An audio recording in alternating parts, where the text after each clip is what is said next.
Okay, peeps, welcome back. So today we're going to be going over the grayscale trusts and how a lot of them are starting to seriously pop off on some massively bullish Ethereum spot ether or spot ether ETF news.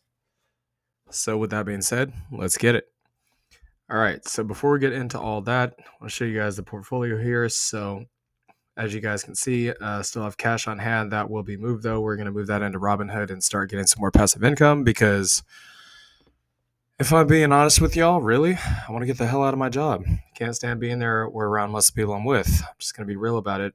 There's a few good people there. There always is, but the toxicity is just off the charts, and I just do not want to be there anymore. So um, we are making moves currently to make some things happen. So anyways, with that being said, you guys can see there were some pretty massive jumps up just on the ones that we hold today. So up 8% on Mana, up Wait, am I reading this right? Yeah, okay. Up 8% on Mana, up 20% on HZEN, which is absolutely insane, and up 13.5% on ETCG. Yeah, I'm not going to lie. ETCG was looking a little dead there for a while, but it actually did start moving. So, yay us, and yay anybody else who was holding this. Okay, so take a look at this chart. Is this not ridiculous or what? And keep in mind, we're at the start of the trading week. This is on the weekly time frame. Okay, this thing just shot up from 3,050 to over $3,600 on Ethereum. Absolutely a massive squeeze here. I'm not going to say it was a short squeeze, but I sure feel bad for anybody that had the nuts to try to short this stock when this move happens. So we're going to get into why that is here in a minute. We do have some Ethereum and it is in profit right now. We also have some Ethereum that is not um, in a hot wallet, so to speak. We have some in a cold wallet, some in a hot wallet. But let's get into the news on Ethereum here. So basically, this is what's going on. We weren't actually going to bring up the spot ether ETFs um, with the intent of the potential of an approval. We didn't know this was going to happen. Again, we have zero insider information. This timing is completely coincidental. But pretty much in short, the same guys that were telling us that there was almost a zero chance of the spot ether ETF being approved are now coming out and saying there's a 75% chance of the spot ether ETF being approved. So as a result of that, the prices, of course, shot up. So I'm not going to read into this too much with you guys, but pretty much they went from 25% to 75% approval of the spot ETF. You can kind of see the main guys here talking about this.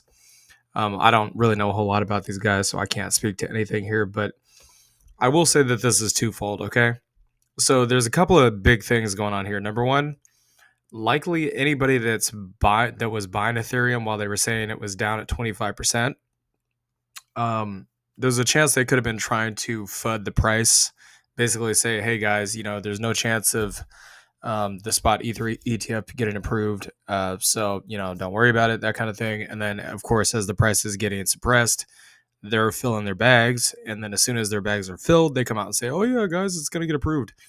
I'm not saying that's going to happen, but that is how smart money thinks. We've tried to tell you guys this on this channel before. That's how they do it. Okay.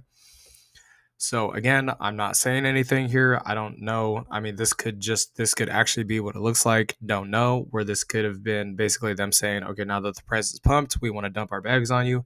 Nobody really knows. Okay. It's all speculation.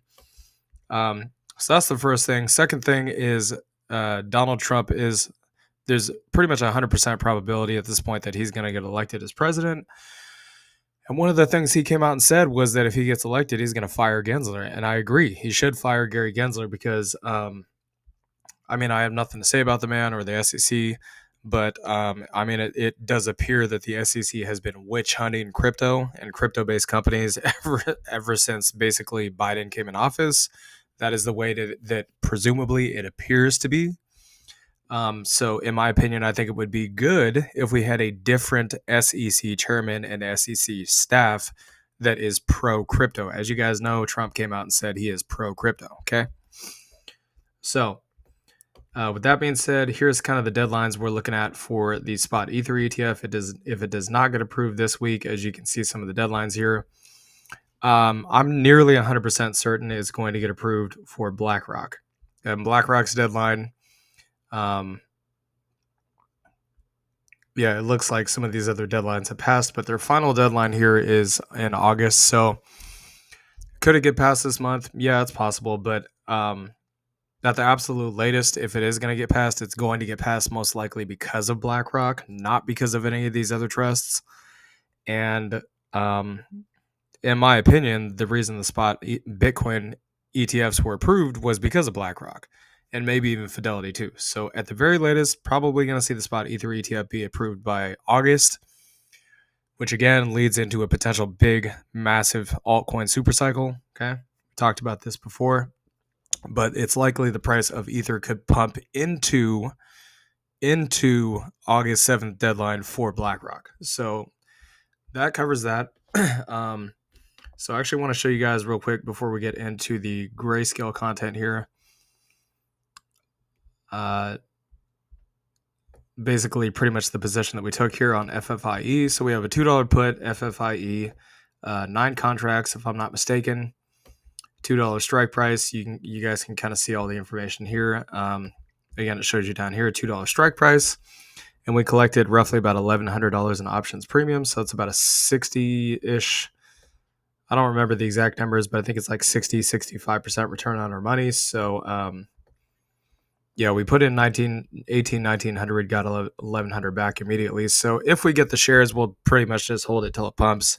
And we showed you guys the price. I mean, this thing was once valued at $5,000. I'm not saying it's going to go back up there, but you guys already know when the meme community gets a hold of a stock, it's pretty much over for anybody that's against the community. So, all right, LTCN, this candle earlier today was actually red. Now it has turned green. Those of you guys that have been watching the price, you know what I'm saying is true. So this is a very bullish looking candle. It's a hammer candle. Again, once we get a breakout of the trend line, as you guys can see previously with a green candle, it's pretty much over at that point. I mean, the last time was basically 5 weeks straight green. And we do have the confirmed breakout, and it looks like as long as it closes bullish this week, we'll have a follow-up candle. So again, I would say that the support, since the trend line's way down here at support, I would say the support likely is still going to be the buy zone. So that's going to be between 24 to 27. Current price, 33. The first target we're looking for is the wick high up here, so $54. But of course, pretty much anywhere between the top of this control bar, so 49 to about 54, and then 75 and 100 to 135 respectively after that. So if I just measure from the current price to the swing high, about 63% move, and then roughly about, let's say, the bottom of these candles to the swing high, 117% move on LTCN. So BCHG looking very similar to LTCN. Looks like the MACD is starting to unconverge here, which is bullish. Hammer candle, obviously, if this is a follow-up candle, it closes green on the week, then of course, you know, this is automatic. I mean, it's not guaranteed to go up, but if you get a breakout candle that closes above the trend line and then a follow-up candle, it's pretty much on after that point. So we got, once we got the breakout here, we got 1, 2, 3, 4, 5 green candles up, and that also happened the first time back here. So as of right now, support is still going to be around this zone, so about $10.15 to $12.50, $18 to $20, and then we have roughly about $24 all the way up there at the top. So from the current price to the swing high up here, we're looking at 65%. And from the, let's say, the bottom of these candles here in the zone to about the swing high is going to be about 111%. And you guys are probably wondering, like, are these going to go up for the rest of the week, or are they going to pull back? Well, in my opinion, based on the increase of the approval odds of the spot Ether ETF, I would say likely, I don't know about all these trusts, but a lot of these trusts, in my opinion, are probably going to be green at the end of the week. They're probably going to close green. They're probably going to close higher in price. That would be my guess. Again, that's not a guarantee, not financial advice. It's just what I think is going to happen. So HZEN looking pretty bullish. The bottom of this trend line would be the support. So as of right now, about $5, $7 to $8 on the resistance, and then $10.50 on the swing high up there. So excuse me. So from current price to swing high, about 70%. From the trend line to swing high up here, you got about 131%. ETCG, this one has had a nice little recovery. And again, We're starting to have doubts about this one, but that's usually the time when it's the best time to buy. We didn't buy it, of course, because we have other things we've been trying to buy. But if we were going to buy it, we would have, as soon as we started to doubt whether this was going to go up or not, that's when we would have been piling in, because usually that's the time when it reverses. That's kind of been our experience. So it's back in the buy zone. So the buy zone is between 13 to 16, and then the resistance, the most immediate resistance, is going to be up here at 20. If it gets above and beyond that, we'll talk about it. So it's 36% from the current price, and from the bottom of the zone, it'd be about 53% move. So ETHE, this one in particular, if there is a spot Ether ETF approval or multiple of them, this thing probably is going to get converted to a spot Ether ETF. So this ticker will no longer be valid, just like GBTC. But then if that happens, we'll have to talk about it. Whether you guys choose to get out of it at that time or not, that's entirely up to you. But I just want to let you guys know that if the spot Ether ETFs do get approved, expect something like that to happen. Okay, so this is now, as of right now, currently support. Again, it's not above, closed above, and coming back to retest, but it pretty much looks as good as I think it's going to get right now. We'll have to wait till the end of the week, but current support, $25 to about, say about 29, 40.5 to about 47.5, and then looks like about 54.5 on that cup and handle pattern. So again, we have a potential cup and handle pattern here, and also a falling channel, which again, the price is currently pretty much right at the top of the channel. So the next target would be the cup and handle pattern.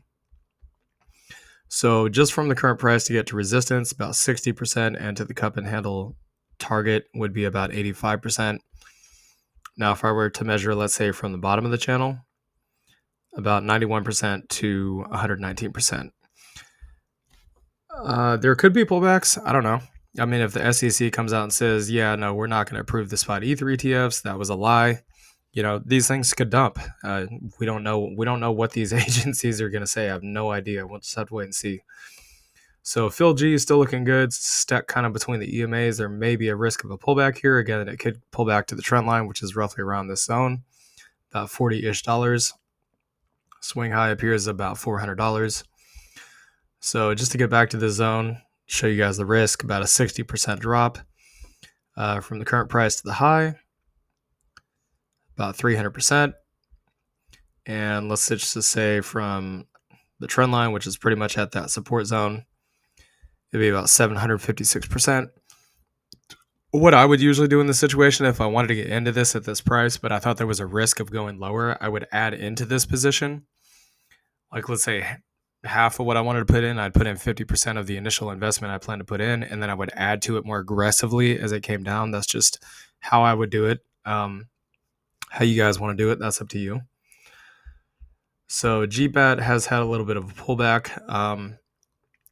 I mean, that's different. It could go green by the end of the week. That would pretty much repeat history here, but we'll just have to wait and see on that. So as of right now, I would still say pretty much roughly around the support zone. Trend line is going to be support, so anywhere between $8.50 to about $10, I would say.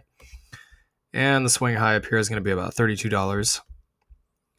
So just to drop back down to support, about a 42% drop. Again, this red candle is within the green candle, so I would not say it's super bearish at this point, but you know, how you guys want to strategize that's up to you. So 118% move from the current price, and then pretty much from this trend line here to the swing high is going to be about 244%. So GLIV slowly moving up, but still not really doing much, kind of getting rejected off the EMAs there. So if that continues, I suspect it's going to come back down and retest this trend line, maybe retest these candle lows one more time before popping off. So that's going to be about $20, and then the swing high is $80, so that's about a 4x. To go from here, basically down to the trend line, about 33%. So there's your risk.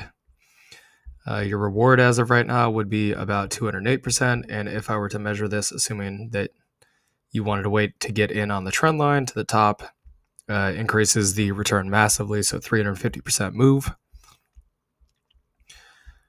So G-Link, this one is starting to break out of this trend line. If it does go out of this trend line and confirm on the weekly, I suspect we're going to push back to new all-time highs, so $2.20 per share on this thing.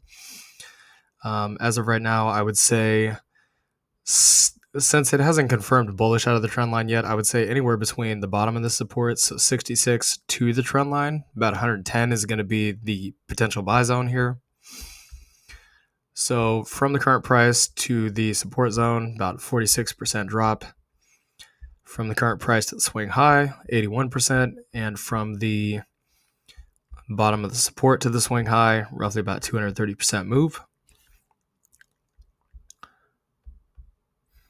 So GSOL does look like this one actually wants to break out bullish. Am I surprised? Not really. I mean, I probably would have given about an equal probability to this potential setup here. So either bullish or bearish, doesn't matter. It's just simply because of the fact that it was just chopping around sideways almost exactly in the middle of the triangles. So if it does hold, I suspect this white line is going to serve as support. So again, that could be anywhere from 350 to about 368. I still would not buy it at support. I'd wait for it to come down to this support zone down here between 170 to 200. That's just me. So 580 is going to be your swing high. The risk is as little as about 19%, and as high as 61%. The potential reward here is going to be roughly about 31.5%. And then if it does come back down to support, let me actually remeasure this because I don't think I got that accurately. So we'll say the bottom of that wick over there on that big ugly red candle to the high, about 226% move. So GXLM, not really bullish or bearish on this. I mean, it is breaking out of this trend line here, but again, it's not above the EMAs, so kind of stuck in between the two. Again, I would say that the support right here is going to serve as a potential buy zone, so about 30.5, and below that, if it goes lower, about 20. Swing high is up there at about $70. So from the current price to the swing high, 80%. From the current price to the first trend line, 19% drop, and then down to the wicks down here, 46% drop. And then from that $20 level to the high is about 235% return. So Mana, we do hold this one, but I'm going to be honest with y'all. Again, it looks very similar to GXLM. Neither bullish nor bearish. I mean, it's getting a break of the trend line. It's kind of popping a little bit off of support, but if I was going to be super bullish on this, I would want to see a really big fat green candle like Ethereum, and just not seeing that right now. So as of right now, 18 to about 20 on the support, 70 on the resistance up there. Again, we need to see a bullish break of the trend line and preferably above the EMAs too. So from the current price to the high, 212%, and then from the support zone to the high, roughly about 280%. So Zcash, this one's looking a little bit more bullish. It's above the EMAs. It's broken out of the trend line. It just needs to confirm a close on the weekly, and then obviously we'll have our confirmation there. So current support is going to be along this trend line. So as of right now, roughly about $5.